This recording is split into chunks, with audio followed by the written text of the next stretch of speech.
Friends, next topic is discharge of contract. So discharge का मतलब होता क्या है, यहाँ पे जब कॉन्ट्रैक्चुअल रिलेशन दो पार्टीज़ का में ख़त्म हो जाता है उसको हम कहते हैं डिस्चार्ज ऑफ कॉन्ट्रैक्ट। ए और बी दो पार्टीज़ ने आपस में कॉन्ट्रैक्ट किया था, ठीक है।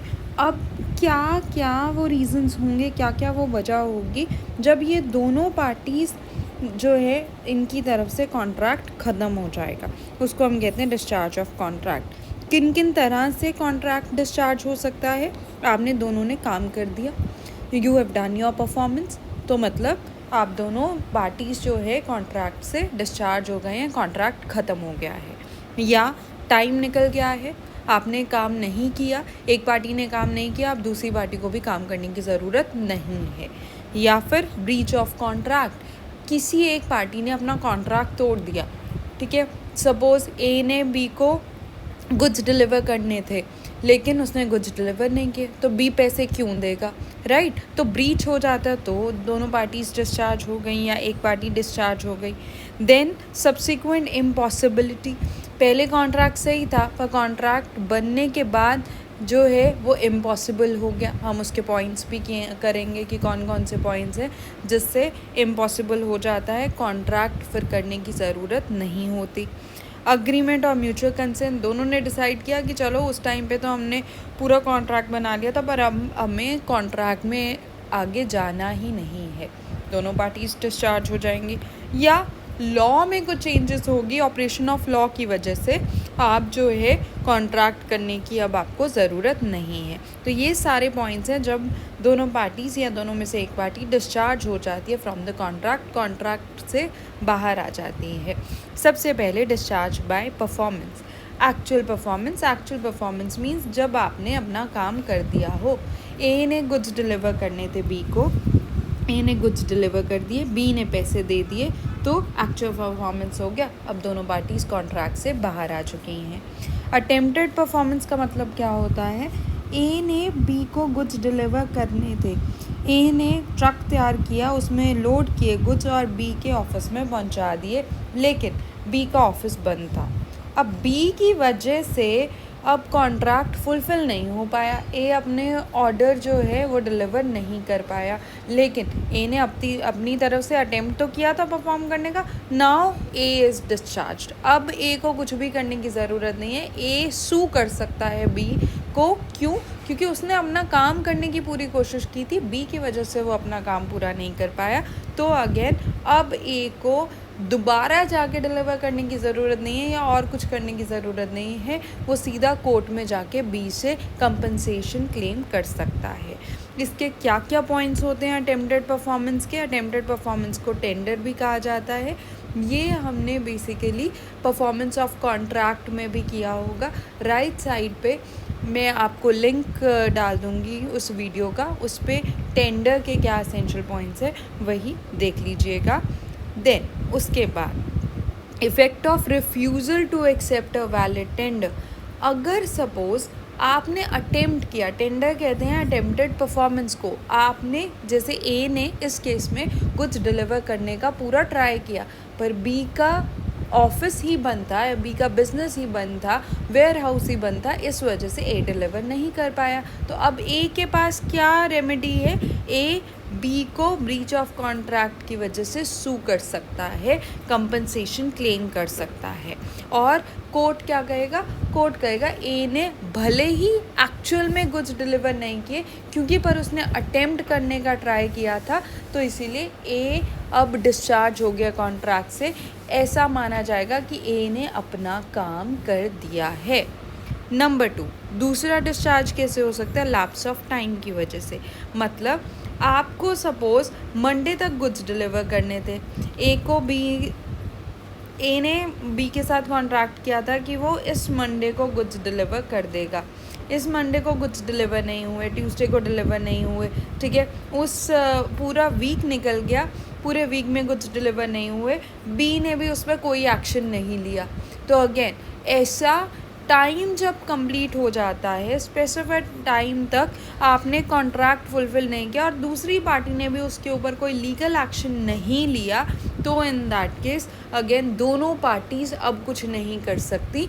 दोनों पार्टीज़ लैप्स ऑफ टाइम की वजह से, टाइम ख़त्म होने की वजह से दोनों पार्टीज़ कॉन्ट्रैक्ट से बाहर हो चुकी हैं। Third, discharge by breach of contract. किसी भी एक पार्टी ने कॉन्ट्रैक्ट ख़त्म कर दिया हो, बीच में से तोड़ दिया हो, तोड़ने को हम कॉन्ट्रैक्ट तोड़ने को हम कहते हैं ब्रीच ऑफ कॉन्ट्रैक्ट। ठीक है, जब एक पार्टी रिफ्यूज़ कर देती है कि मैं परफॉर्म करूँगी ही नहीं, जैसे ए ने बी को गुड्स डिलीवर करने थे, ए ने बोल दिया कि मैं गुड्स डिलीवर करूँगी ही नहीं, तो उसको हम ब्रीच ऑफ कॉन्ट्रैक्ट कहते हैं। अब ब्रीच भी दो तरीके की हो सकती है, एक्चुअल ब्रीच और एंटिसिपेटरी ब्रीच। ये हमने ब्रीच वाले चैप्टर में किया है। तो टाइप्स ऑफ ब्रीच के लिए आप राइट साइड पे एक वीडियो का आइकन आ रहा है, उस पर क्लिक करोगे तो ब्रीच के टाइप्स और ब्रीच की पूरी वीडियो आपको मिल जाएगी। देन ब्रीच के केस में भी दोनों पार्टीज़ डिस्चार्ज हो जाती हैं। अगर ए ने बी को गुड्स डिलीवर करने थे, लेकिन मंडे को सपोज़ गुड्स डिलीवर करने थे, पर इस संडे को ही बोल दिया कि मैं गुड्स डिलीवर कर ही नहीं पाऊँगा, तो इन दैट केस अब क्या है, बी को पैसे देने की भी ज़रूरत नहीं है। बी ऑटोमेटिकली डिस्चार्ज हो गया कॉन्ट्रैक्ट से, बी की तरफ से कॉन्ट्रैक्ट ख़त्म हो गया। जब आपने अपना काम ही नहीं किया तो बी उसमें पैसे क्यों पे करेगा? हाँ, बी आप पे केस ज़रूर करेगा फॉर द कंपनसेशन। है डिस्चार्ज बाय इम्पॉसिबिलिटी। ना कौन कौन से केसेस हैं जब पार्टीज़ जो हैं वो कॉन्ट्रैक्ट से बाहर हो जाएंगी बिकॉज ऑफ इम्पॉसिबिलिटी, की कॉन्ट्रैक्ट जो है वो इम्पॉसिबल हो गया परफॉर्म करना। सबसे पहला ऐसा केस है जब सब्जेक्ट मैटर ही डिस्ट्रक्ट हो गया, जैसे कि ए ने बी को अपने लैंड सेल करने का प्रॉमिस किया था, जिसमें बेसिकली वीट ग्रो करता था वो। बी ने अगेन पैसे देने का प्रॉमिस किया था, कॉन्ट्रैक्ट बन गया। फिर उसके बाद जिस दिन ये सारी चीज़ों का हैंडओवर होना था, जिस दिन ये बेसिक जो कॉन्ट्रैक्ट है ये कंप्लीट होना था, उससे एक दिन पहले लैंड जो है वो पूरा का पूरा फायर की वजह से जल जाता है। अब इन दिस केस जब सब्जेक्ट मैटर जिस चीज़ के ऊपर कॉन्ट्रैक्ट हुआ है वही नहीं रहा, तो कॉन्ट्रैक्ट इम्पॉसिबल हो गया है परफॉर्म करना। तो इन दिस केस दोनों पार्टीज जो हैं वो डिस्चार्ज हो जाएंगी कॉन्ट्रैक्ट से।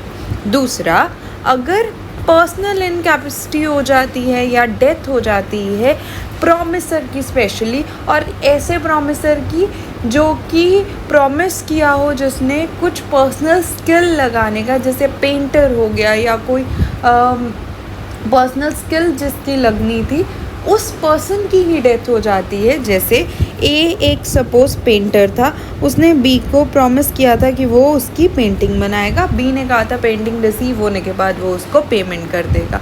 अब पेंटिंग बनने से पहले ही अगर ए की डेथ हो गई तो यहाँ पे नेचुरली अब पेंटिंग नहीं बना पाएगा कोई और, तो यहाँ पे जो दोनों पार्टीज़ हैं वो डिस्चार्ज हो जाएंगी कॉन्ट्रैक्ट से। चेंज ऑफ लॉ, जब लॉ ही चेंज हो जाए, जैसे हम एक मान लेते हैं एग्जाम्पल कि ए ने बी को प्रॉमिस किया था कि वो उसको राइस सेल करेगा, उसका कॉन्ट्रैक्ट हुआ था, लेकिन जिस दिन राइस सेल करने थे उसके एक दिन पहले रात को 8 बजे सपोज़ गवर्नमेंट का ऑर्डर आ जाता है कि कोई भी इंडिविजुअल प्लेयर राइस सेल नहीं कर सकता, तो इस केस में अब राइस सेल करना एक इलीगल एक्टिविटी हो जाएगी उस केस में, राइट। तो फिर अब नेचुरली आप ये चीज़ कर ही नहीं सकते, ये काम आप कर नहीं सकते क्योंकि लॉ चेंज हो गया है।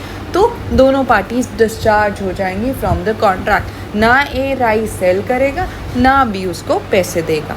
Fourth one, failure of ultimate purpose. जिस पर्पस की वजह से कॉन्ट्रैक्ट बना वो पर्पस ही डिफीट हो गया। जैसे ए ने सपोज़ प्रॉमिस किया था कि मैं अपना हॉर्स तुम्हें सेल कर दूंगा, बी को उसने प्रॉमिस किया और ये सारा कुछ डीलिंग 50,000 रुपीज़ पे हुई, लेकिन दोनों को उस टाइम पे पता नहीं था कि जिस चीज़ के बारे में वो बात कर रहे हैं वो चीज़ उस टाइम पे एग्जिस्ट कर ही नहीं रही थी। उस टाइम पे जब ये कॉन्ट्रैक्ट के बारे में बात हो रही थी, जब ये कॉन्ट्रैक्ट बन रहा था, हॉर्स की डेथ हो गई थी। तो in that case again ultimate purpose he defeat हो गया, तो नेचुरली यहाँ पे इम्पॉसिबल हो गया कॉन्ट्रैक्ट को आगे बढ़ाना, तो डिस्चार्ज हो जाएंगी पार्टीज़। डिक्लेरेशन ऑफ वॉर, जिस पार्टी के साथ आप कॉन्ट्रैक्ट कर रहे थे वो पार्टी ऐसी कंट्री में रहती थी जिस कंट्री से आपकी वॉर शुरू हो गई है, आपकी कंट्री की वॉर शुरू हो गई है, तो उस केस में आप क्योंकि अपनी एनिमी कंट्री के साथ कोई कॉन्ट्रैक्ट ड्यूरिंग वॉर टाइम नहीं कर सकते, तो अगेन जो दोनों पार्टीज़ हैं वो डिस्चार्ज हो जाएंगी फ्रॉम द कॉन्ट्रैक्ट। देन अगला है डिस्चार्ज बाय अग्रीमेंट या म्यूचुअल कंसेंट। दोनों मिलके भी कॉन्ट्रैक्ट से बाहर हो सकते हैं। उसके कौन कौन से केसेस हैं? फर्स्ट वन है नोवेशन, नया कॉन्ट्रैक्ट बन गया। नोवेशन वर्ड न्यू से आया है, तो जब नया कॉन्ट्रैक्ट बन जाता है तो पुराने वाले कॉन्ट्रैक्ट को अब परफॉर्म करने की ज़रूरत नहीं है। जैसे ए और बी के बीच में पहले कॉन्ट्रैक्ट हुआ था कि ए 10 पेन्स डिलीवर करेगा 10 रुपये ईच के अकॉर्डिंग, तो बी जब डिलीवरी मिल जाएगी 100 रुपये दे देगा।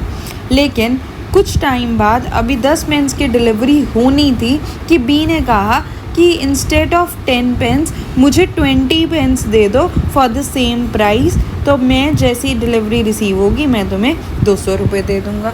अब नेचुरली जब ये 20 पेन्स वाला कॉन्ट्रैक्ट बन गया तो पिछले वाले कॉन्ट्रैक्ट को जो है डिस्चार्ज हो गए हो, पिछले वाले कॉन्ट्रैक्ट की कोई ज़रूरत नहीं है। तो जब नया कॉन्ट्रैक्ट सब्स्टिट्यूट हो जाता है, बन जाता है, तो फिर पुराने वाले कॉन्ट्रैक्ट से जो पार्टीज़ हैं वो बाहर आ जाती हैं। लेकिन इसके लिए ज़रूरी क्या है, कंडीशंस क्या हैं? दोनों पार्टीज़ की कंसेंट से नया कॉन्ट्रैक्ट बनना चाहिए, और जो नया कॉन्ट्रैक्ट है वो ऐसा कॉन्ट्रैक्ट होना चाहिए जो लीगली एनफोर्सेबल भी हो, यानी लीगल होना चाहिए, लॉफुल होना चाहिए।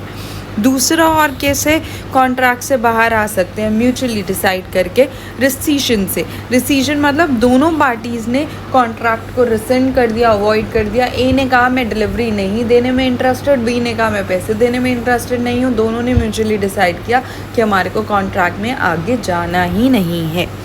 Third one alteration. Alteration means किसी मटेरियल चीज़ जो सबसे इम्पॉर्टेंट चीज़ थी कॉन्ट्रैक्ट की, उसको ही अब चेंज कर दिया गया हो दोनों की म्यूचुअल कंसेंट से, तो जो नई चीज़ बनाई जाएगी उस पे ही कॉन्ट्रैक्ट बनेगा, पुरानी वाली चीज़ को ख़त्म कर दिया जाएगा। पुराना वाला कॉन्ट्रैक्ट जो है एग्जिस्ट नहीं करेगा। वो चीज़ जो ऑल्टर करनी है वो प्राइस हो सकता है, वो क्वांटिटी हो सकती है, वो पार्टीज़ हो सकती हैं, वो कुछ भी हो सकता है, पर दोनों जब म्यूचुअली डिसाइड करते हैं, जैसे ए और बी ने पहले कॉन्ट्रैक्ट किया था, अब बी ने कहा कि मुझे डिलीवरी देने की बजाय ए जो है वो सीधा सी को डिलीवर कर सकता है गुड्स, ठीक है। तो नाउ जब कॉन्ट्रैक्ट में ये चेंज हो गया है कि ए डिलीवर सी को करेगा, तो अब ए को डिलीवरी सी को ही देनी पड़ेगी, क्योंकि पुराने वाले कॉन्ट्रैक्ट से दोनों ही पार्टीज़ डिस्चार्ज हो चुके हैं।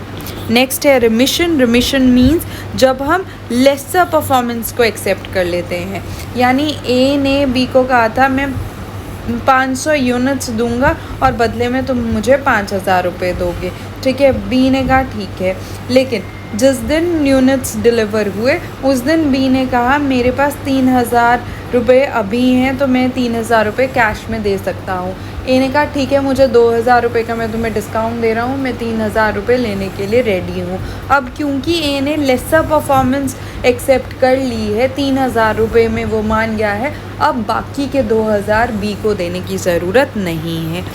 लास्ट वन है वेवर। जब आप फॉरगिव ही कर देते हो अपना राइट या वेव ऑफ कर देते हो, यानी कई बार क्या होता है लोन के केसेस में ऐसे किया जाता है कि जिसको आपने लोन दिया था आपने उसको कहा कि अब आपको पैसे की ज़रूरत नहीं है, आपको पैसा वापस नहीं चाहिए, तो वो पार्टी आपको पैसा वापस नहीं करेगी क्योंकि आपने वेव ऑफ कर दिया है, तो that party is discharge from his contract. Last one जो है वो है discharge by operation of law. कई बार लॉ की वजह से भी दोनों पार्टीज़ डिस्चार्ज हो जाती हैं, जैसे डेथ की वजह से। अब अगर पर्सनल इनकैपेसिटी हो गई, पर्सन की डेथ हो गई, जिसकी स्किल की रिक्वायरमेंट थी, प्रॉमिसर जो था वो ऐसा कुछ प्रॉमिस किया था, उसने ऐसा कुछ ऑफ़र किया था जिसमें उसका पर्सनल स्किल लगना था, तो इन दैट केस अगर उसकी डेथ हो जाती है तो फिर दोनों पार्टीज़ डिस्चार्ज हो जाएंगी। मर्जर के केस में बेसिकली क्या होता है, जब एक पार्टी, सपोज एक पार्टी साइकिल पार्ट्स का काम करती थी, ठीक है। ए पार्टी ने बी को प्रॉमिस किया था कि वो साइकिल पार्ट्स बी को डिलीवर करेगी, ठीक है। तो पहले तो पार्ट्स की बात हुई थी साइकिल के, बट उसके बाद ए ने अपने पास फुल फ्लेज साइकिल बनाने भी शुरू कर दिए। बी ने कहा कि मुझे अब पार्ट्स की ज़रूरत नहीं है, मुझे फुल फ्लेज साइकिल ही चाहिए। तब इन दिस केस जब बड़ा कॉन्ट्रैक्ट मिल गया है, cycle being the major contract, तो अब छोटी चीज़ें जो पार्ट्स, उसका साइकिल पार्ट्स जो है, साइकिल अगर आप बेच रहे हो तो साइकिल पार्ट्स भी उसी का ही पार्ट हो गया है। तो इन दिस केस मर्जर के केस में तो लॉ क्या कहता है कि अब आप ये सेल करोगे जब, तो ये चीज़ें तो उसके अंडर ही आ जाएंगी, ठीक है। तो इस केस में, मर्जर के केस में भी आपको सिर्फ इतना पोर्शन नहीं सेल करना, आपको बड़े लेवल पे काम करना है। तो आप ये चीज़ यानी साइकिल सेल करोगे तो पार्ट्स देने के लिए आप डिस्चार्ज हो फ्रॉम द कॉन्ट्रैक्ट। इंसॉल्वेंसी के केस में लॉ कहता है कि अगर आप इंसॉल्वेंट हो चुके हो तो आपकी जो प्रॉपर्टी है वो ऑफिशियल रिसीवर के पास चली गई है, तो फिर आप अब डिसाइड नहीं कर सकते, कॉन्ट्रैक्ट के लिए आप कैपेबल नहीं रहते, आप कॉन्ट्रैक्ट नहीं कर सकते, तो इसीलिए आप डिस्चार्ज हो गए हो फ्रॉम कॉन्ट्रैक्ट।